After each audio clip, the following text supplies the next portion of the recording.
Hey everyone, and welcome back to another World of Warcraft video. So, secrets have really re-entered the World of Warcraft in a big way with Legion. They've added a layer of mystery to the world, spawned a massive community, and of course made headlines across the gaming press.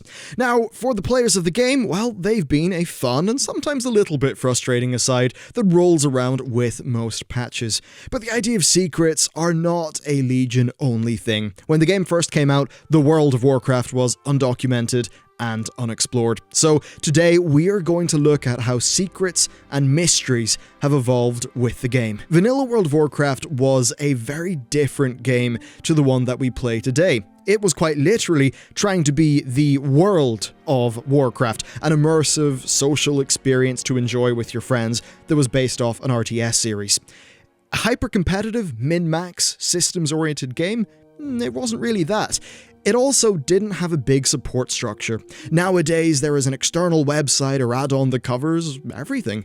Back then, none of that existed, and everything was a mystery. This gave rise to some fantastic urban legends that captured the imaginations of players, and ultimately, well, wasted a hell of a lot of their time. One such legend was that of Dark Cleric Salem's Chest. Players who made their way to the Venomweb Vale in the Tirisfal Glades came upon a strange treasure chest. Beside Lieutenant Sanders was Dark Cleric Salem's Chest. Now, sometimes in-game, you would need a key to open a chest, and for that reason, players even had a keyring in their UI beside their bags. So, people rightly thought that there would be a key to open this chest. And there was, technically. The key to Salem's Chest was on the Thoughtbot database, but there wasn't really much information about it. Players even posted riddles in the comments, none of which would really lead anyone to the location of the key. Eventually, though, an answer did come, and it wasn't a good one. 3 years after the conspiracy kicked off, a GM informed players that the key could not be obtained. Perhaps one day, I guess, but, well, you never know. The next expansion could take us back to the core parts of Azeroth. Another legendary secret, of course, is the Ashbringer. People assumed that this legendary item would be in the game, and quite a lot of supporting evidence was actually found back in the day. The sword itself was data mined, and NPCs even alluded to it. Of course, it would not be until Legion that this whole thing had its payoff, but when in Dire Maul, players could loot dusty tomes, and in there they would find a junk item called Nat Peggle's Guide to Extreme Angling. The text in this would spawn a massive treasure hunt, and it read, "And so that's where you'll find the legendary sword of the Scarlet High Lord, Ashbringer. Ain't it amazing what you run across in an ordinary day of fishing?" This led to quite a few things, and quite a lot of fishing. A lot of people assumed that Prince Thoradrin knew the location of the Ashbringer, as he was the NPC in Dire Maul, as did, of course, Nat Peggle, Azeroth's most famous fisherman. Did it exist? No, unfortunately not. Now, I'm sure what I just talked about is really familiar to you, and that's because many of us, well, we got that item last year. The Hidden Retribution Paladin artifact skin was acquired through a series of steps that was indeed an homage to this old legend, eventually leading Paladins to fishing up the Shard of Darkness, but not after quite a lot of fishing and quite a lot of waiting. We then have the Essence of Aranicus, another dead end involving a hint that was dropped in the Sunken Temple dungeon. This was actually an unfinished quest chain. Basically, Aranicus dropped his essence after you killed him. There was then some dialogue that pointed you towards an NPC called Atharius, and then over to an NPC in Winterspring. And then nothing. People tried all sorts of solutions, some even thinking that this, of course, was tied into the legend of the Ashbringer. But it was just an unfinished quest chain. Blizzard didn't get around to doing it. Blizzard did, of course, deal with Aranicus in the Scepter of the Shifting Sands and also in the novel Stormrage, but this story is a great example of how vanilla WoW was often quite unfinished, and how that unfinished nature ended up creating quite a few mysteries for people to solve. Of course, more run-of-the-mill treasure hunts did exist. Most people will remember Captain Sanders' chest from Westfall. Nowadays, well, you just look at your map, you go to the location, but back then, you actually had to read the quest text and solve his treasure hunt. And this is a brilliant example of how external resources can rob developers of the opportunity to create certain types of content in the game. Another well-known one is Cortello's Riddle. Found in Stranglethorn Vale, it read, A far-off land in Kalimdor awaits, where peril has dashed hopes and fates. East of barrens the weather is harsh, gloom and danger pock Dustwallow Marsh. But there lies a clue for those up to the test, waiting to be found in a cave in the southwest. Using this, players eventually found a cave in Dustwallow Marsh, and this is a great example of how WoW was a very different game back then. Leveling involved multiple zones per level bracket, as quest XP was rarely enough to get you where you needed to be. This resulted in players exploring a lot of the world, one of the many reasons why vanilla World of Warcraft had such a unique feel. This is of course only a small selection of what was there. We also had things like the secret chicken pet in Westfall, where you'd /cluck the chicken repeatedly to unlock some dialogue to get you a chicken pet. And there was, of course, another type of secret, one that was unintended, and that was exploration. This involved using jumping bugs, things like that, to get into various places that you were not supposed to be in. People found loads of different places, outland test maps, different versions of dungeons, and famously, places like Old Hyjal and Old Ironforge, both of which are now in the game. And these really did capture the imaginations of players back in the day, to the point where sneaking your way into Hyjal in many ways was a bit of a badge of honor. But as time passed, add-ons got better, as did database websites. Many things that once would have been an engaging mystery were now quite simple.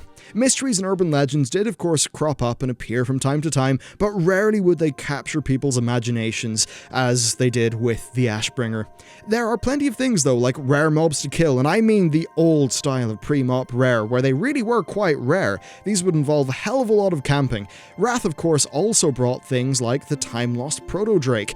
Sure, this isn't a secret or a mystery, but a lot of effort went into working out its spawn time and its patrol path, likely drawing a similar group of players to it. Especially since, back in the day, only one person would get the loot tag. That shit was brutal. Sometimes, of course, things would just be dropped into the game randomly without really much hype at all, leading to a little bit of a treasure hunt, with a great example being Turkey's Egg, which would get you a Murloc pet that was eventually found in the Borean Tundra. And then sometimes, things aren't really secrets, they're more just hidden away a little bit. One great example of this from the Cataclysm is the Maw of the Void in Darkshore. So it turns out you can actually jump into that wormhole, pulling you down deep into the earth. And in there you will find the spirit of Talarius Voidstrider, a demon hunter who was killed by Maiev. Defeating his ghost will net you an achievement, and it's nice seeing secret little hidden locations like this. Definitely something that I'd love to see the developers do more of as time moves on. Then, as we move onwards to Mists of Pandaria, we see Blizzard begin to embrace this type of content more.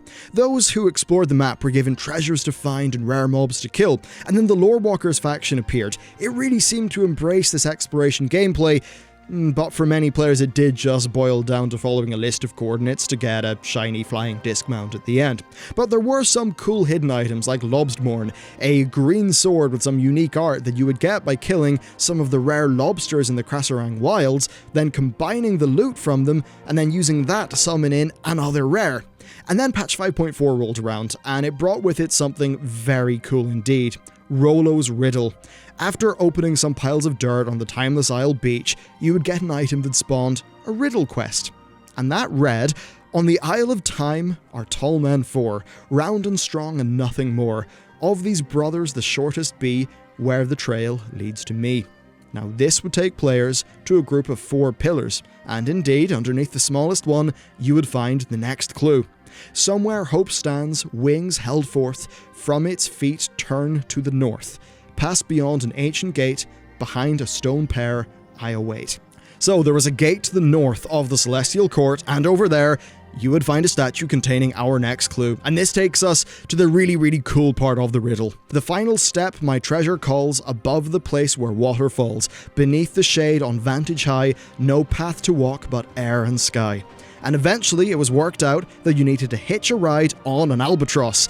So you take these on a tour around the island, but to solve the treasure you needed to work out where to drop off the albatross so that you could glide down to the right place, of course, where water falls beneath the shade on vantage high. I think this was probably the closest that they got to the Legion style of treasure hunt in Mists, and a very cool bit of content. Now, Warlords continued many of these trends, and it even had an awesome treasure hunt, though only for the hunters. Gara, the spirit beast, was obtained through a series of steps that involved finding some shadow berries, building a spirit effigy out of parts from all the WoD zones, finding a void lantern, and then using that to go into the void realm to free Gara so that you could tame her. It was a brilliant treasure hunt with a really cool reward. And then we have Legion, the expansion which really embraced this treasure hunt gameplay.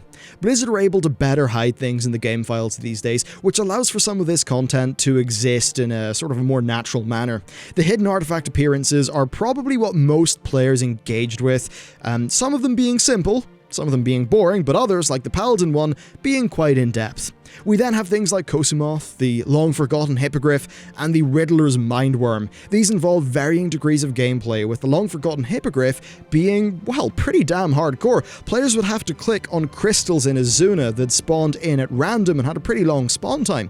Now, clicking on one gave you an 8-hour buff to find the next, and after getting 5, you would receive the mount. You, no one else. Then the whole thing would reset.